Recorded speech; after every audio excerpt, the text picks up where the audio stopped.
Hello everybody, welcome to another video. Today is the third day of the war and it is the 9th of October. Today we're going to be doing a frontline update on the situation in Gaza and on the Gaza envelope.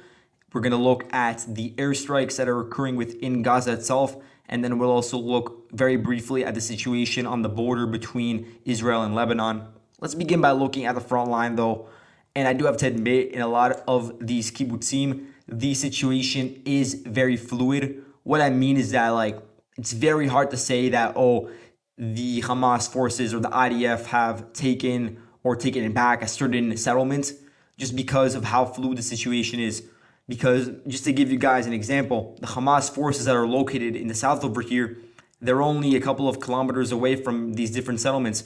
They can very easily breach the border fence, which they've already done in numerous areas. And most notably, they've done this around the Kerem Shalom border crossing, where again, the situation there is also pretty fluid. And so they could cross over, they could also go back, and there are openings. They could do this with motorcycles, they could do it with civilian vehicles, and they just go through those paths and they're operating on the roads, on the fields over there. And they could withdraw from the villages if there is an IDF presence or if a firefight goes on. Or in certain instances, which I will talk about, they actually barricade themselves within the houses over here to try to either create a hostage situation that's happened before, or to just try to hold out for as long as possible in the face of IDF attacks. So yeah, we're just gonna use that disclaimer, keep it in mind, and now let's look at the specific villages. There's continued fighting around Holit and Sufa. No reports that they've been fully cleared, but there are still firefights going on in this region as of last night. And again, all of this I'm basing off of reports from both sides' sources. I'm not looking at sources from third parties. I'm looking directly at sources on the ground.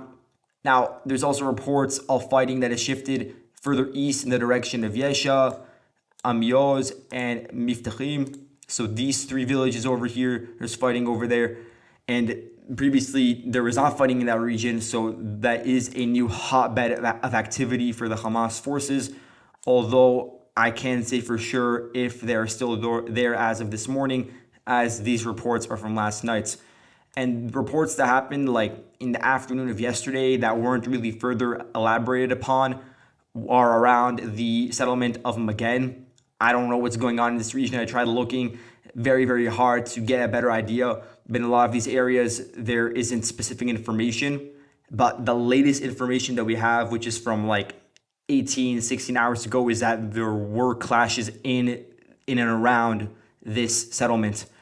Then going a bit to the north, there are still reports of fighting around the village of Kisufim.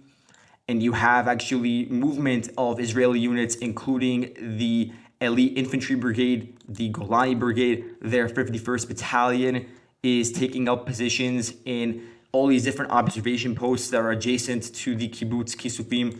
So I don't know if they've fully cleared it out by now. There's no reports corroborating that, but they are trying to do that at the moment. Now going further north to Re'im for a while now, past 24 hours or even more than that, it has been cleared out by Israeli forces, by the IDF.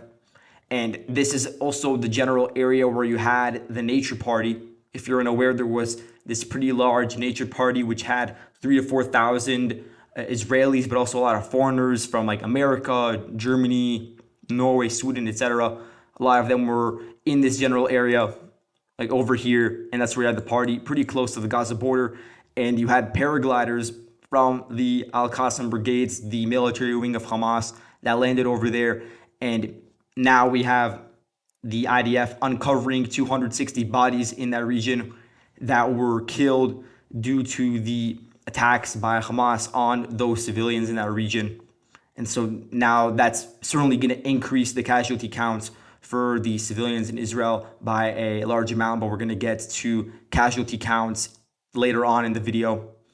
Now moving further north to Be'eri, there's still no indication that the IDF has been able to fully take it back yet. So I'm keeping it under tentative Hamas control, although there are firefights reported in the direction.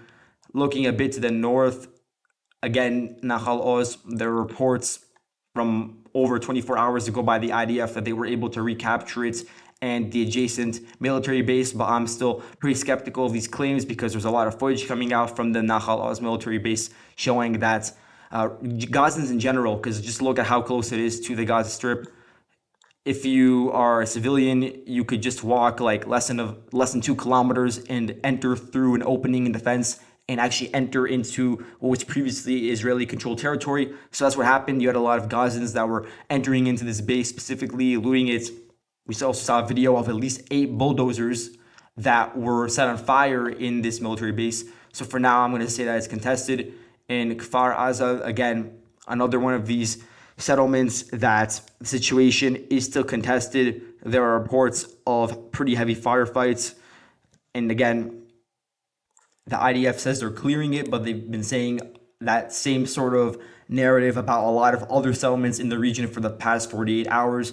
It is actually possible that in certain instances, Israel, their forces were actually able to clear out a certain settlement, but that then Hamas forces regrouped within the Gaza Strip and breached the border fence again and then re-entered. That's certainly a possibility. I've seen that happen in numerous occasions over the past 3 days. Going to Sderot, I'm now going to have to mark it again as a more contested. For the most part, Sderot is under very, very heavy presence of Israeli police and of Israeli forces. You have the presence of different police forces, special forces, and you also have the presence of Israeli paratroopers in the city. Here we actually have a view of those Israeli forces within the city. So that gives an idea of the fact that they're amassing a large amount of forces there, trying to clear it out, because they're saying that even now, after 3 days, that there is still a threat of infiltrations by Hamas into the city of Sderot. And as a result, I'm still marking it as contested. Israeli officials, they are undergoing now this evacuation of the different settlements in the Gaza envelope. Just to show you guys where the Gaza envelope is located, again, it's like basically in these regions. There's 25 settlements in the Gaza envelope. Out of those 25, 14 have already been evacuated.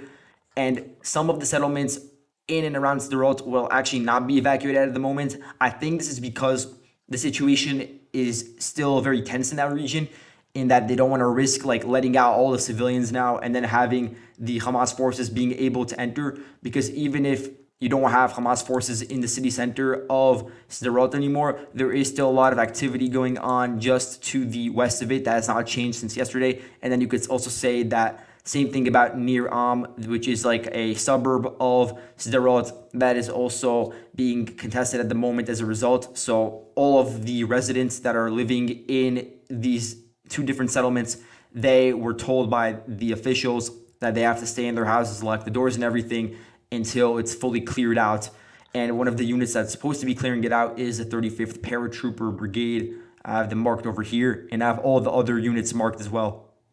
Yesterday, there were reports of fighting around the settlement of Karmia, which is a new settlement that we hadn't heard of before. There were also reports about an hour ago of a drone infiltration by Hamas above the airspace of just this village that is located over here, Gvaram. And then looking at Zikim, there's still very, very heavy fighting going on just to the south of the village of Zikim. To my understanding, the IDF has a presence in Zikim. I saw a lot of news reports coming out from Israeli media along the roads that are in the general area of Zikim, but there's still not enough evidence of the fact that the IDF was able to retake the Zikim military base. And I say this because there's footage of Hamas fighters that were able to land over there and that were recording it. And there were reports yesterday of fighting over there. But since then, we haven't heard any like major success. The IDF says that they were able to repel assaults by Hamas onto the military base. So we're just going to have to wait and see what's going on over there, wait for more information. Here we have a video of the Hamas seaborne operation towards Zikim. I believe this is an earlier video from 2 days ago, but then you also see at the end of the clip, this short clip, that there is a recording of a Hamas fighter within Zikim military base. So you can see it over here, and they also have RPGs with them. Now, at the same time, the Israelis, they're preparing a huge response, which definitely includes trying to take back all of the settlements that are contested at the moment in the Gaza envelope. And then there are reports coming out from American defense officials that estimate that there will be a ground invasion of the Gaza Strip itself within the next 42 to 78 hours. And here you can see just some of the tanks that are being moved in. There's Merkava 3s, 4s. There's a lot of heavy artillery that's being moved in. One of the things that I've noticed is that there's been a total lack of Israeli artillery fire onto both Hamas forces inside the Gaza envelope, which I would have expected, especially at the border crossings in a lot of the areas where there were breaches identified, which we could see on video. And then also within Gaza Strip itself, most of the strikes over there have just been via the Air Force. And here we have this announcement from an IDF spokesperson. He says that IDF has never mobilized so many reserves so quickly, 300,000 reservists in the past 48 hours, which is a massive amount. I believe the estimates are that Israel has about 500,000 reservists.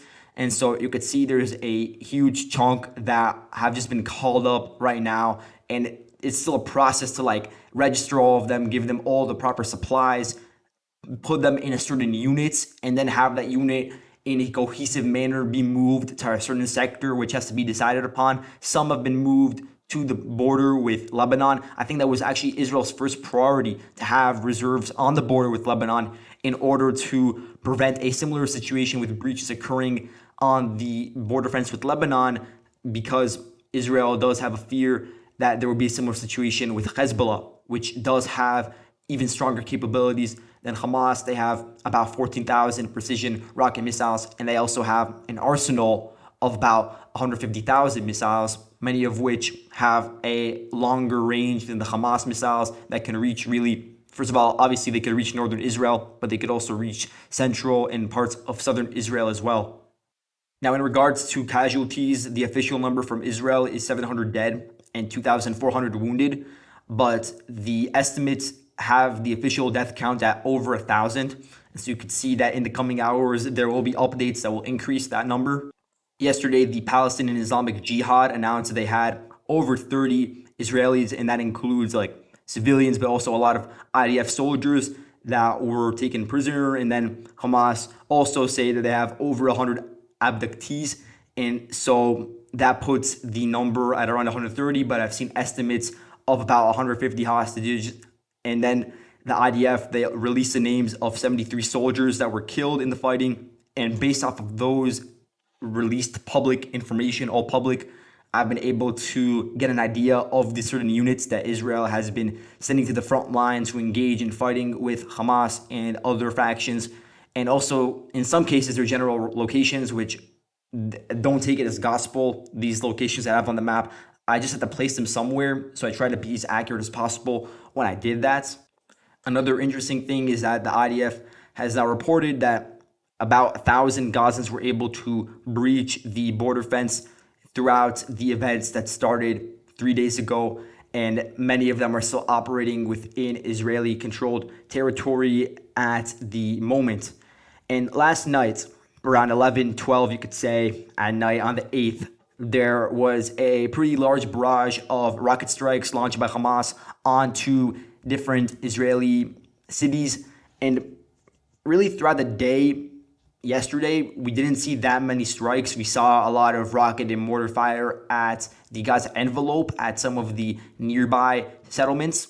And that's just par for the course, especially because you have IDF presence in some of the villages in the Gaza envelope. So I could get why they would want to fire mortars into that direction.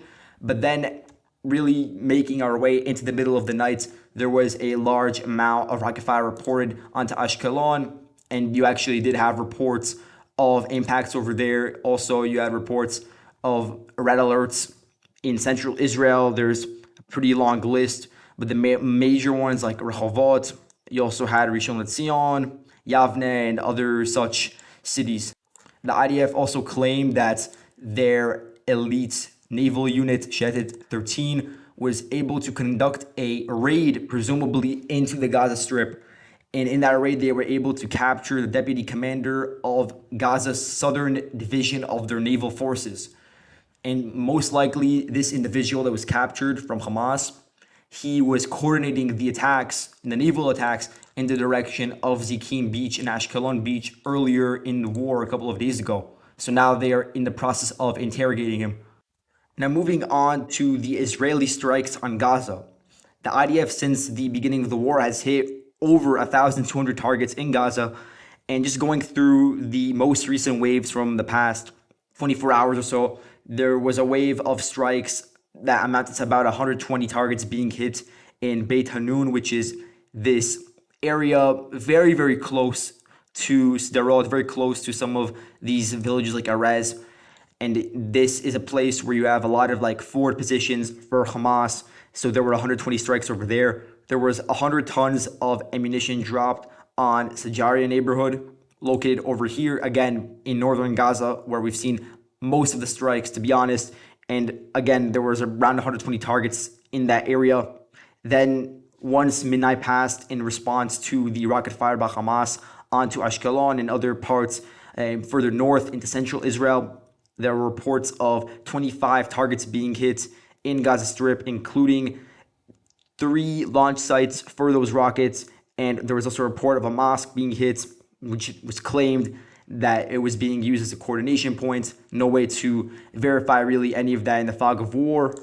And then there was another wave throughout the entire Gaza Strip earlier today in the early morning, or even before that, of 500 targets across the entire Gaza Strip. So just to give some information, since the beginning of the war, you've had 21 high-rises destroyed in Gaza Strip.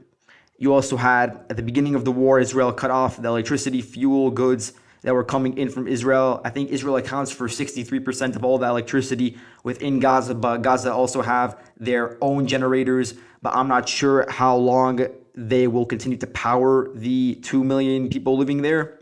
There are dwindling gasoline and diesel fuel reserves in the Gaza Strip.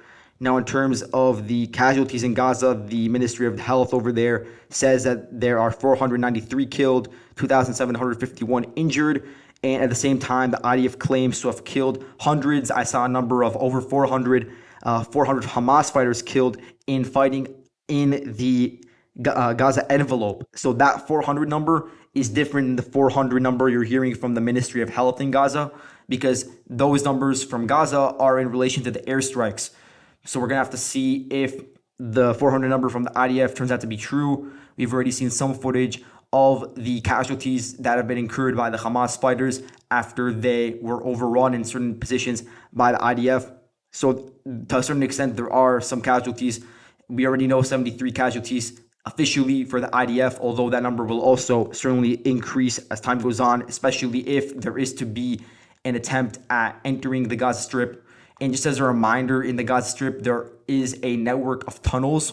A lot of them are fortified by concrete. In previous wars, Israel has tried to destroy them, but sometimes they were successful, especially in destroying the tunnels that were going into Israeli territory. But there definitely is still a tunnel network which spans many, many kilometers underground in the Gaza Strip. And I'm sure in a lot of those areas, you have additional supplies of rockets. You have perhaps even the prisoners, the IDF POWs, or the civilian hostages that Hamas took. They may be hiding them over there. That is certainly a possibility.